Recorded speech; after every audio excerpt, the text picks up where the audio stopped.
नमस्कार दोस्तों, welcome to life express where there is no drama, no fake, only facts to keep you awake. जी हाँ, सही सुना आपने।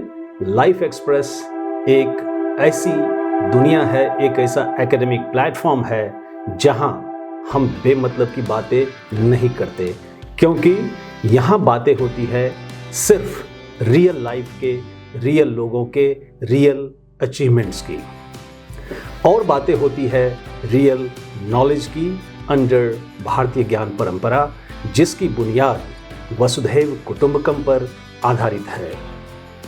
वसुधैव कुटुंबकम यानी the whole world is our family. भले ही वसुधैव कुटुंबकम और अतिथि देवो भव का पालन करते करते हिंदुस्तान को भारी नुकसान उठाना पड़ा, लेकिन आज हर भारतीय को ये कहते हुए काफ़ी गर्व होता है कि भारत एक ऐसा देश है जिसने आज तक ना ही किसी पे आक्रमण किया और ना ही किसी पे राज किया। हाँ, हमने पूरी दुनिया पे राज किया, लेकिन उनके अधिकार, अस्तित्व एवं संस्कृति को छीन कर नहीं, बल्कि उनके दिलों पर राज किया, अपनी प्राचीन सभ्यता एवं संस्कृति और फिलॉसफी की खुशबू बिखेर कर। इसी भारतीय परंपरा को आगे बढ़ाते हुए लाइफ एक्सप्रेस अपने मिशन पे आप सभी के सहयोग से आगे बढ़ रही है, जिसमें मेरा यही प्रयास है कि भारतीय संस्कृति एवं ज्ञान प्रणाली का समुचित अध्ययन कर उसके भाव को, उसमें निहित संदेश को आपके सामने, वर्ल्ड सोसाइटी के सामने प्रस्तुत करूं, क्योंकि आज पूरी दुनिया में एक नहीं कई कारणों से अनेक प्रकार के संकट के बादल मंडरा रहे हैं। खूनी युद्ध चल रहे हैं परिवार में, समाज में, राष्ट्र में और पूरे विश्व में। पूरी दुनिया आज एक सोसाइटल मॉडल ऑफ लिविंग ढूंढ रही है, जिसे अपनाकर वो शांति और सौहार्द के साथ जी सके। लेकिन अफसोस, दुनिया के पास ऐसा कोई मॉडल नहीं है। लेकिन चिंता की कोई बात नहीं है, क्योंकि भारत के पास ऐसा सोसाइटल मॉडल ऑफ लिविंग है जिसे अपनाकर हम पूरे विश्व में शांति और उन्नति का मार्ग प्रशस्त कर सकते हैं। और उसी मॉडल को हम आज भारतीय ज्ञान परंपरा के रूप में देख रहे हैं। तो चलते हैं कार्यक्रम के अगले सेगमेंट हॉल ऑफ फेम की ओर, जहां हम मिलेंगे एक ऐसी शख्सियत से जो वाकई समाज के लिए एक रियल रोल मॉडल हैं, अपने उत्कृष्ट एवं सराहनीय कार्यों के चलते। लेकिन हम में से अधिकांश लोग उनकी उपलब्धि या अचीवमेंट से आज भी बेखबर हैं।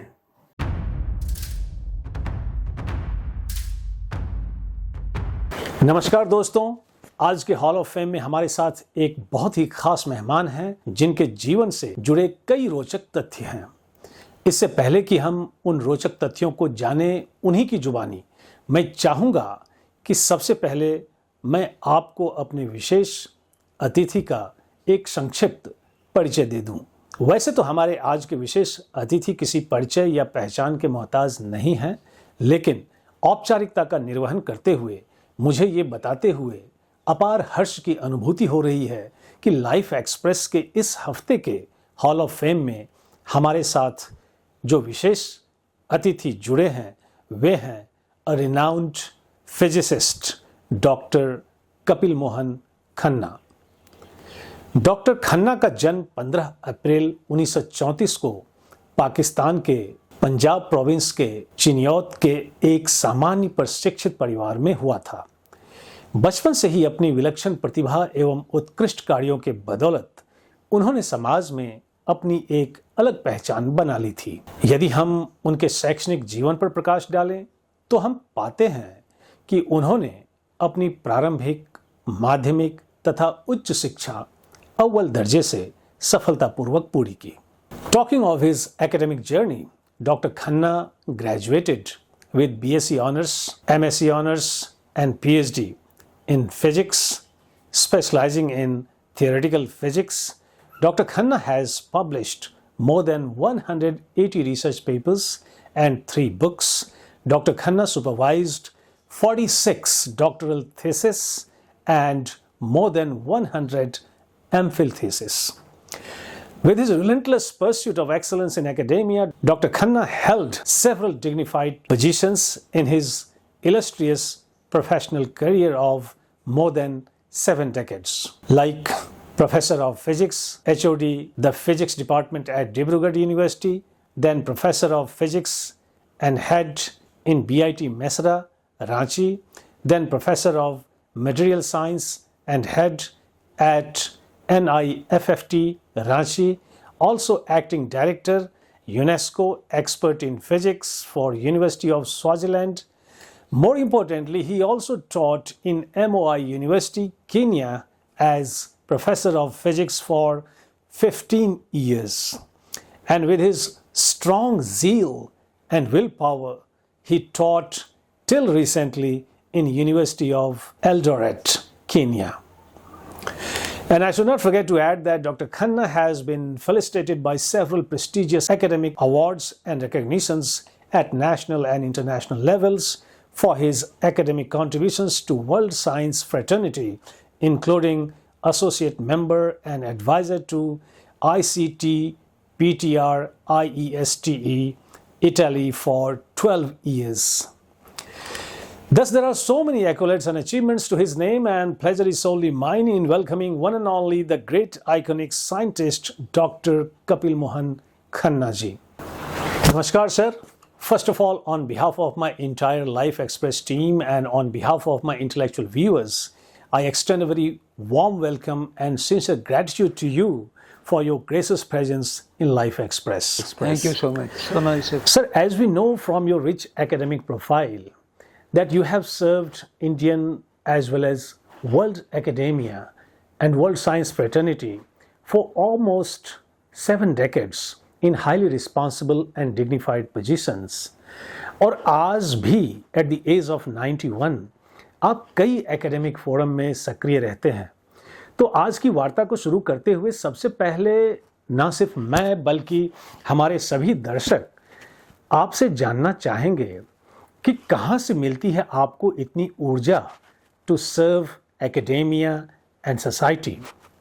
See, when I started my teaching career, I left IAS and went for the teaching. I went to USA for advanced studies. I was there for 3 years and then I came back and joined IIT Kharagpur. That was the only IIT at that time, and I learned a lot of things during my stay both in USA and in IIT Kharagpur. In USA, the most important thing was that you must keep to the time. You must be on time, and there is no method of changing your fate except hard work. Unless you work hard, you achieve nothing. I was a student for the PhD. One day my teacher called me and he told me, look, you work very hard, you are trying to achieve, but remember, there was only one electron that has been discovered, so don't try to discover another electron. So first complete your studies, get your PhD degree, and then see what else you can do. With all these things in mind, I came back to India, started teaching at IIT Kharagpur. There, when I started teaching, my first approach was that there is no method of changing your fate except hard work. You must be always ready to do the job. Anything comes to you, you must try to do it. there is no problem that cannot be solved. In mythology, in my opinion, according to Gita, there is a line like this: every problem comes with a solution. You have only to use your wisdom, your own intuition to find out the solution. Once you find a solution, it is possible that you might find it's not a perfect solution. Then you work hard, find out another solution. This is what we do in physics. We try to solve a complicated problem, then we get to some solution, we find that it does not agree with the experiment. The theoretical result does not agree with the experimental observation. We go back again, find out what were the reasons, what went wrong with the theory that we couldn't get to the result that agreed with the experiment. This is how the whole life has been shaped in the field of research during my career. I taught in many countries and in many continents. I found there is a great difference between the students that you have in India, the students that you have in Europe, the students that you have in Canada or USA, the students that you have in African countries. The reason behind all this, I found out, stems from the mythology or the philosophy of life that is taught to them. Religions and philosophies have played a lot of role. In my own opinion, I try to dissociate religion from philosophy, because religion is dogmatic, philosophy is continuous. Philosophy can be investigated, religion cannot be investigated. You have to accept or reject. But as a scientist, I kept my mind open. I never got into any of these controversies, and therefore I was able to achieve as much as I could. Now the students in India are very different from the students elsewhere because of their own philosophical background. Most of them are hardworking, most of them are intelligent. They want to work hard, they want to achieve, but at some places in India, the environment is not conducive to advanced and sharp and fast learning. This is because I found out there is a lot of interference, either from politics or from other things, where the students go wrong because they were forced to be into that situation. For instance, strikes in the universities. I never took part in any strike. Even when there was a problem in the institute or in any college, I never went to a strike. I worked against the strike and took the risk of going against strike. Here, if the students don't take part in those kinds of activities, they are threatened. This is not a good thing. This we must stop somewhere, at some stage. And wherever I was, even in an institute, a big institute like Birla Institute of Technology, where before I joined, there were continuous strikes, lot of problems. I was given the job of Dean of Students, and within 6 months, I stopped all the strikes. There was never a strike for 4.5 years. I was there. Even after that, there were no strikes for 10 years. Only after that, some problems came up. So in my opinion, the essential requirement is hard work, your own intelligence, your own faith in yourself, and trying to do things in the right direction, not in the wrong direction. That's excellent. It. Thank you. Very thoughtful of you, sir. Very thoughtful. Thank you for your clear and insightful explanation on the purpose of education, and that will take me to my next question, which is somewhat critical.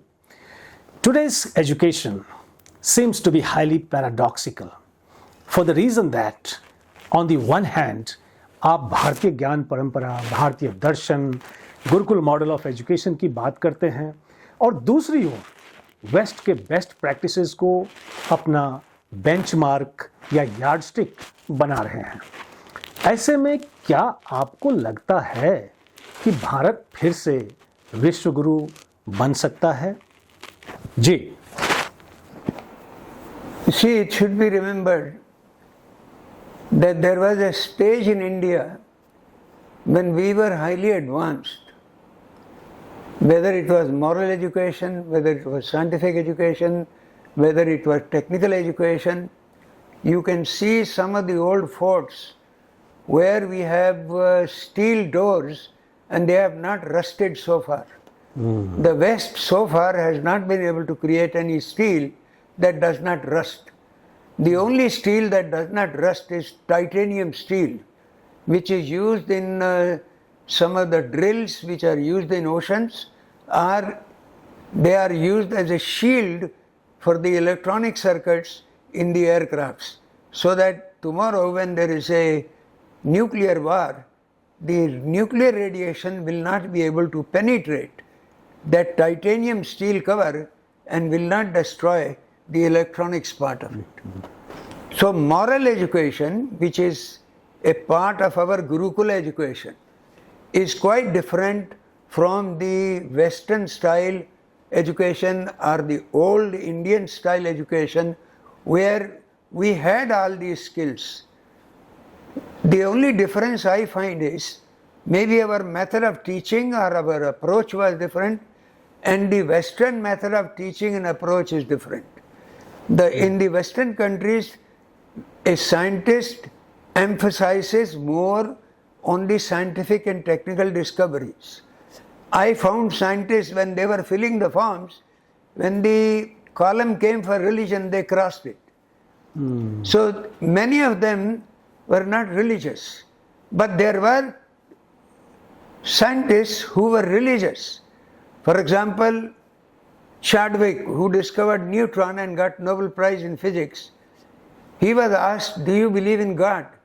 And he said, "Thank God that there is a neutron, otherwise there would have been automatic nuclear explosion and the world would have been destroyed." So there have been all kinds of people. It depends on your own mind scale, how you look at things. For example, myself, I don't mix religion with God, I don't mix religion with philosophy, I don't mix religion with science and technology. All these things must develop in their own way. They are branches of education, they are branches of what we call as modern education, and this is what must be learned properly. And India can become an educational, scientific and technical hub in the future, because we have educationists, we have teachers, we have students who wish to work hard, and they have been working hard and trying to achieve. Look at what the space centers have done. Look at what the Atomic Energy Commission has done. And all these professionals, they must be rewarded, and they are the people who are doing it in spite of the fact that in India there are a lot of problems the people face. Even then the people have worked hard and achieved. And I am quite certain the new education policy which the government of India is trying to implement, it has been prepared with the input from all kinds of educationists, and it can definitely lead the country to a system where India will become a highly educated, highly advanced country in the field of science and technology. Very nice, very nice. Here I have a pertinent question, and behind the question is a serious concern, and the concern is none of the Indian universities figure in top 100 universities of the world. Why a country that was the epicenter of knowledge for the whole world at one point of time is today struggling to figure in the top universities of the world? Who or what is responsible for this? G. In my opinion, the reason why universities in India are not among the top 100 universities in the world. The main reason is the teaching and the teacher. Remember, it's the teachers who are the soul of the university, and it is the students who are the heart of the university. If the soul and the heart do not work together, there will be no progress. Now the teachers, I find, although I have taught in India for 30 years and I have taught for 30 years outside India, I find that the teachers, many of them, some of them work very hard and achieve. And whatever India has achieved is because of those professional teachers, scientists who have worked hard. But then many of the teachers, they are simply unfit for doing anything. I find some people who are working as professors in different universities in India. If I was to make their appointment, I will not even give them the post of lecturer in any university in Kenya. They are so unfit and they are working as professors. What do you expect from them? It is very unfortunate that the places where they are working, I found out that the students are not getting anything in terms of advanced physics, and therefore there is no progress, and the universities are not able to come up to that level that they can be included in those famous universities. We must find out a way out of this. We must see that the teachers are persuaded to work hard and they work closely with the students who are the future of this country. Thank you so much. Very nice, very nice. Sir, हम यहाँ आपसे एक और भी प्रश्न करना चाहेंगे। आपके एक लंबी और एक स्वस्थ आयु के बारे में हम जानना चाहेंगे कि आपके स्वास्थ्य का क्या राज है, किस तरह के खान पान का हमें सेवन करना चाहिए, इसको लेकर के थोड़ा आप कुछ कहें। जी। Main approach to life is that don't worry about events. The event that has taken place in the past should not determine your activity in the future. Because what has happened in the past, you can't do anything about it. But what is likely to happen today or tomorrow, you can try to control it. And try to do your best that the event is favorable, it does not go against you or against the people with whom you are working. Then I don't worry about what has happened elsewhere, because I have not played any role in that event. If anything happens elsewhere, for example, you might be having news, somebody has died, there is some accident, this and that, it doesn't go into my head at all, because I have played no role in that. If I was to play the role, I'll try to prevent it. But this I am not able to do because the event is taking place at some place and I am here. So I don't worry about the events which I found most of the people in the society are worried about. For example, I'll give you a very harsh example. I was in Kenya. At 6 o'clock in the morning a telephone comes. The fellow said so and so has died. I said, look, I don't know the man. He said he is husband of so and so and that lady is a friend of your wife. I said, I'll give her the telephone, you can talk to her, because I don't know anything about it. Now this is a very harsh reply, but this is the reality, because I don't know anything about it. Then there is one thing which you must remember, never forget that. We have come to this earth as a irreversible system. It's not a reversible system. I come back alive, but I don't go back alive. Right? And then the phenomena of death is irreversible. So nobody should worry about it. Now, can you control your life? Can you control your death? I faced death 7 times and I came out alive. Now you can say, people will say it's a miracle of the God. or miracle of this. Could be, because there is a line in the Bible which says, he who has produced you cannot forsake you. So if there is God, he will take care of you. I don't have to worry about anything. I don't go anywhere. I don't go to any religious places. I just don't do anything. My wife is very religious. She does a lot of things.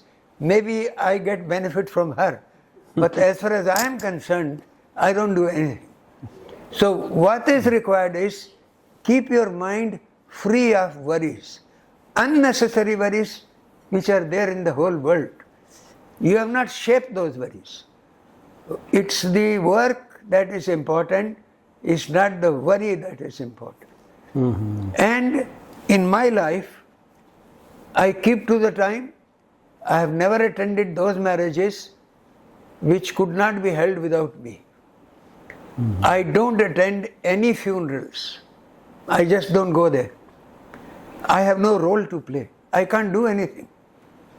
Therefore, in my opinion, keep yourself free from all nonsense. Then you will find you get internal energy. Your internal energy is saved. Internal energy is a concept in thermodynamics in physics. In physics we say a system that preserves its internal energy can work longer. It survives longer. If you lose energy, your body will be finished faster. And that is my principle of survival. Excellent. थोड़ा आप अपने food habit के बारे में भी थोड़ा बताएं. Food habits का ये है कि I take mostly boiled food. I take right from my days of school, I take a lot of apples, I take pomegranates and R, I take boiled potatoes. Many people say boiled potatoes खाने से आपका your weight will go up and your this will go up, but you don't see what is inside the boiled potatoes are one of the best foods. You must take it, and the medical science says you should take boiled potatoes every evening in the food, one small boiled potato. That you must take. And one more thing which might surprise you, I take good deal of milk also, I take yogurt also, and I take boiled dal with ghee. I put 2 spoons of ghee. If I take it in the afternoon or I take at night, I definitely do that, or I take butter. Then I massage my head with the castor oil.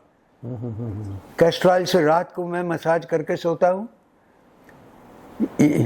Or if I get pain or anything anywhere, I massage with the castor oil.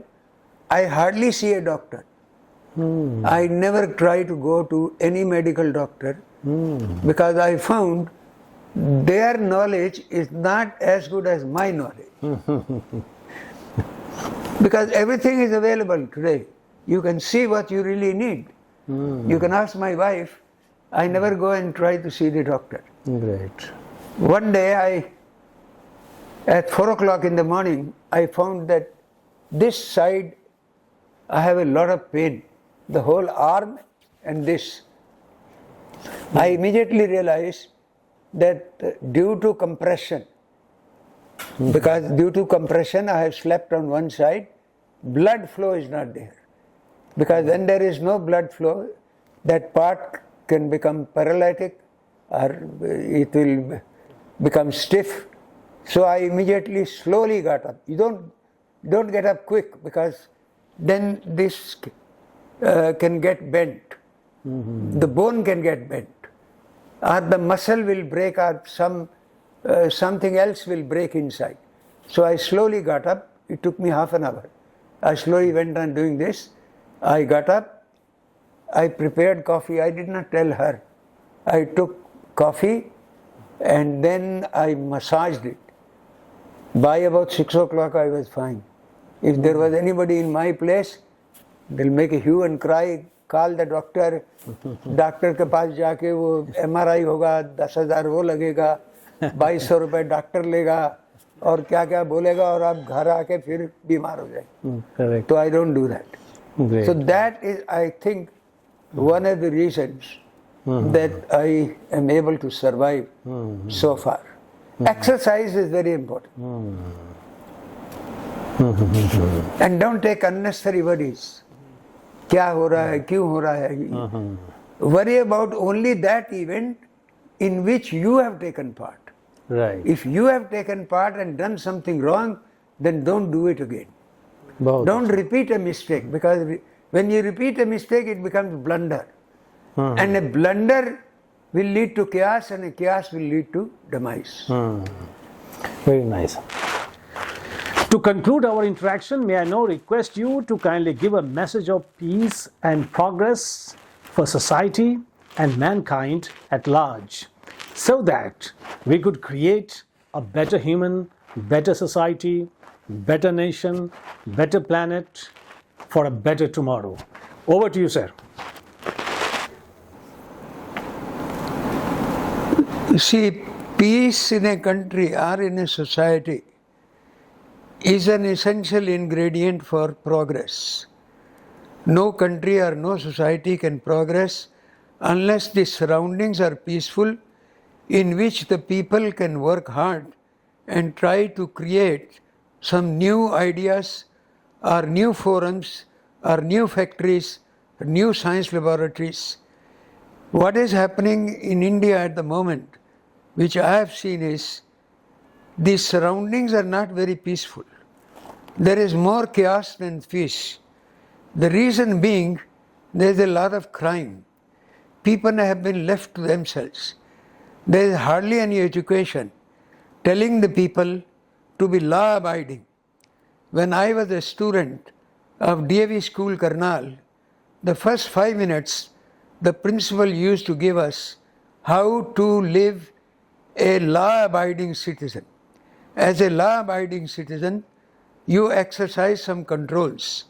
And if you exercise those controls, then there will be no chaos in the surroundings.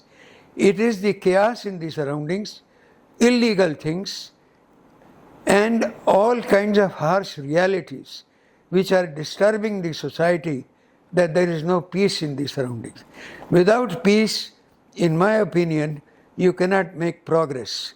And once you learn to make progress, then it's a vicious circle. You will require peace. You will appreciate peace. And this is what we should propagate to the society.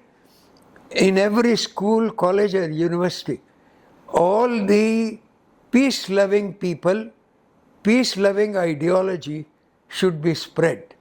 Violence and chaotic activities should be stopped, even if we have to use legal means to do it. So, in my opinion, India will make progress much faster if it has a slightly different form of democracy. This universal kind of democracy and this kind of liberal democracy should be replaced by some rigid democracy in which we have a better legal system. Even our legal system seems to be weak, because a lot of crime is committed by those people who have been committing crime earlier. They are let loose and therefore they commit more crime. And there is no harsh punishment for them. Punishment was created to create a law-abiding society. And this is what seems to have almost vanished from our society. Therefore, my suggestion is to have a form of government in which we enforce laws more strictly. We should have a legal system which is more strict and more acceptable than what it is now. If we can do that, I'm sure the country will make progress. People in the country want progress. My own experience is, I have talked to many people, most of the people are law-abiding, but a few people who are creating this trouble are giving the country headache, and therefore our progress becomes slow. Excellent. Very thoughtful of you, sir. And We are really immensely grateful to you, sir. Thank you so much. For your gracious I'm presence sorry with if us. I have said anything which you don't like or which has disturbed you, because I have spoken my heart. बिल्कुल. I have spoken what I felt. No, this is needed, sir, for our young generation. क्योंकि मैंने यही देखा कि शुरू से ही आपके हर शब्द आज की युवा पीढ़ी के लिए अनुकरणीय है, प्रेरणादायी है, और आज आप हमसे जुड़े उसके लिए आपका बहुत बहुत धन्यवाद sir. Thank you so much for coming.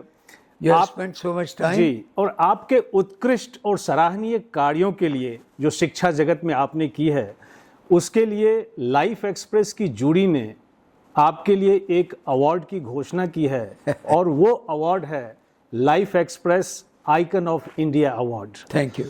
और उस उपलब्धि के लिए मैं अपने टीम समेत आपको बहुत बहुत हार्दिक बधाई देना चाहता हूँ. Heartiest congratulation. So nice of you. और ईश्वर ने चाहा तो हम पुनः आपको किसी और एकेडमिक फोरम में आपसे हम जुड़ेंगे. Thank you so much. So nice of you. LXP Icon of India Award is proudly presented to Dr. Kapil Mohan Khanna for his exemplary contributions to world academia and science fraternity on 12th September 2025. आज के सत्र की समाप्ति मैं फिर एक आह्वान के साथ करूंगा, खासकर डॉक्टर खन्ना जी की बातचीत से निकले कुछ मुख्य अंश को लेकर. सबसे पहले उन्होंने इस बात पर जोर दिया कि हर समस्या का समाधान होता है या हर समस्या अपने साथ अपना समाधान लेके आती है, जिसे ज्ञान और अंतर्ज्ञान से पाया जा सकता है.